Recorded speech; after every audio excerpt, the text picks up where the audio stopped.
les Ivoiriens avec leur appareil judiciaire et la réconciliation nationale de manière plus globale, en passant par l'avènement tant souhaité d'une justice facteur de sécurisation des investissements et partant facteur de développement économique dans cette Côte d'Ivoire en reconstruction. Et c'est vous, Maître Jeannot Ahoussou, qui avez la charge du suivi de ce dossier délicat en votre qualité de ministre d'État, garde des Sceaux, ministre de la Justice. Comment appréhendez-vous cette mission? Merci, chers téléspectateurs ivoiriens, merci aux amis de la RTI. Je suis sur ce plateau pour parler de la justice ivoirienne. Vous savez, la Côte d'Ivoire ne saurait échapper à son destin. L'histoire a voulu que, aujourd'hui, je me retrouve à la tête de ce ministère. Être ministre, ça veut dire être serviteur. C'est pour cela qu'il y a des ministres des cultes. C'est le premier sens du terme. Le premier sens du terme, je suis ministre de la Justice. Je viens servir cette institution, la justice qui correspond à une des vertus cardinales. Et donc, vous arrivez à un moment précis. J'arrive à un moment précis, j'appréhende avec beaucoup de responsabilité, beaucoup de pondération, beaucoup de sagesse, cette responsabilité qui consiste à prendre en main la justice ivoirienne qui a, depuis un moment donné, plus de 10 ans, été ébranlée par beaucoup de nombreux phénomènes. La justice ivoirienne est ébranlée sur ses bases, sur ses fondamentaux. Tout ce qui l'a caractérisé a fait ses lettres de noblesse. Donc c'est avec beaucoup de responsabilité, beaucoup de pondération. Ce qui arrive, un ancien chef d'État est arrêté avec son épouse. D'ailleurs, dans l'histoire mondiale, si vous faites très attention, c'est la première fois qu'une épouse d'un chef d'État est arrêtée, surtout en Afrique ici. Les cas sont rares. Les cas sont rares. Plutôt rares. Ouais. Les cas sont rares, je le dis, et nous pensons que nous avons des magistrats compétents, une justice sereine qui fait son travail. Le président Laurent Gbagbo et son épouse ont été capturés dans ce bunker du palais présidentiel, transférés à l'hôtel du Golfe et ensuite mis en résidence surveillée. Ils étaient plus de 107 personnes. Certains d'entre eux ont été reconduits chez eux à la maison parce que ces personnes n'ont pas fait de la résistance. Parce que nous arriverons dans le détail sur les différentes étapes. Nous prendrons plus de nouvelles de toutes ces personnalités auprès de vous. Mais je signale dès à présent que les téléspectateurs pourront vous soumettre leurs préoccupations. Pour cela, mesdames et messieurs, vous composez le 22 40 12 50. Je reprends 22 40 12 50. Evelyne Débat recueillera vos préoccupations. Monsieur le ministre, vous serez aussi interrogé par deux collègues à qui j'adresse publiquement ici mes félicitations pour les promotions qu'elles ont connues. Sali Sulier Konaté en tant que directeur de l'information de Radio Côte d'Ivoire et Kadi Fadiga, chef du département information aussi de TV2. Mesdames, l'invité est à vous dans un premier temps pour l'amener à nous situer un peu sur les derniers développements de l'actualité. Kadi, Sali, allez-y. Merci, M. Bayanchi. Monsieur le ministre, bonsoir.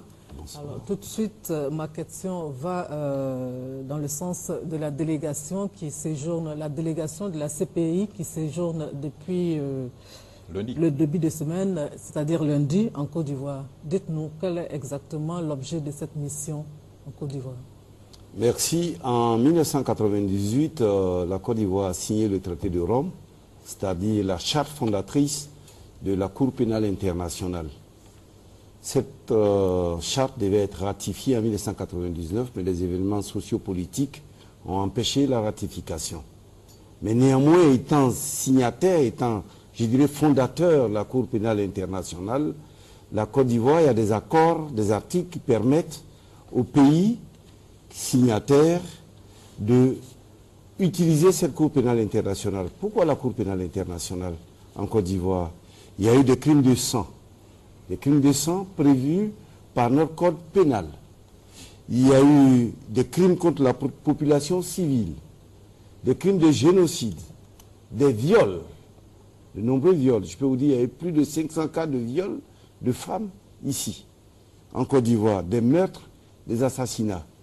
Nous avons donc, suite à une plainte déposée en décembre 2010, lorsque nous étions à l'hôtel du Golfe, et à un courrier du président de la République, le président Alassane Ouattara, le 4 mai 2011, invitant le procureur de la Cour pénale à venir investiguer en toute impartialité sur tous les faits susceptibles d'être considérés comme des crimes contre l'humanité, les crimes contre le droit humanitaire.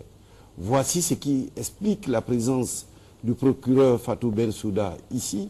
C'est une mission d'évaluation sécuritaire. Est-ce que les conditions de sécurité sont-elles remplies pour permettre aux procureurs, aux officiers de police judiciaire de venir enquêter ici? Nous avions signé un protocole d'accord hier avec la Cour pénale internationale pour dire que les autorités ivoiriennes se mettaient à la disposition de la Cour pénale pour investiguer, que la Cour pouvait venir voir à gauche comme à droite, dans tous les camps, sans aucune réserve, sans exclusif, pour pouvoir dire exactement qu'est-ce qui s'est passé en Côte d'Ivoire, qui a fait quoi, qui n'a pas fait quoi.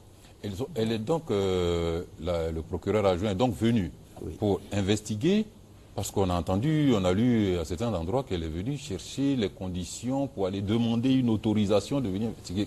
Situez-nous un peu ce stade de la procédure. En fait, au niveau de la Cour pénale, le procureur va avec ses preuves, ses éléments, pour convaincre les juges.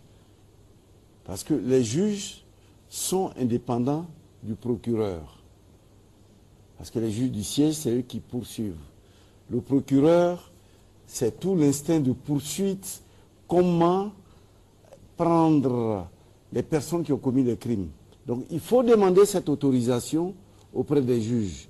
L'autorisation a été demandée jeudi dernier, mais elle est venue ici sur le territoire ivoirien avec son équipe pour évaluer les conditions de sécurité en espérant vivement que les Ivoiriens à qui le procureur de la Cour pénale a demandé de lui écrire, de lui envoyer tous les éléments de preuve qui prouvent qu'il y a eu plus de 3000 personnes assassinées, froidement assassinées en Côte d'Ivoire, qu'il y a eu des femmes qui ont été violées, qu'il y a eu des personnes qui ont été enlevées, qu'il y a eu des personnes qui ont été meurtries.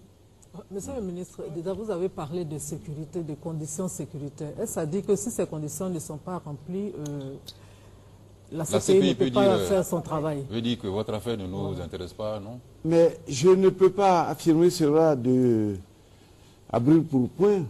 Mais toute situation, il y a des conditions. Quand ils viennent évaluer, ils disent c'est une évaluation des conditions. C'est une évaluation avec des critères d'évaluation en fonction de leurs critères. Mais je crois qu'ils sont là, ils se rendent compte que le pays est sécurisé. Il y a encore des preuves, je dirais, des preuves parlantes qui sont encore dans les morgues, parce que nous avons encore plus de 800 personnes dans les différentes morgues de Côte d'Ivoire. 800 personnes.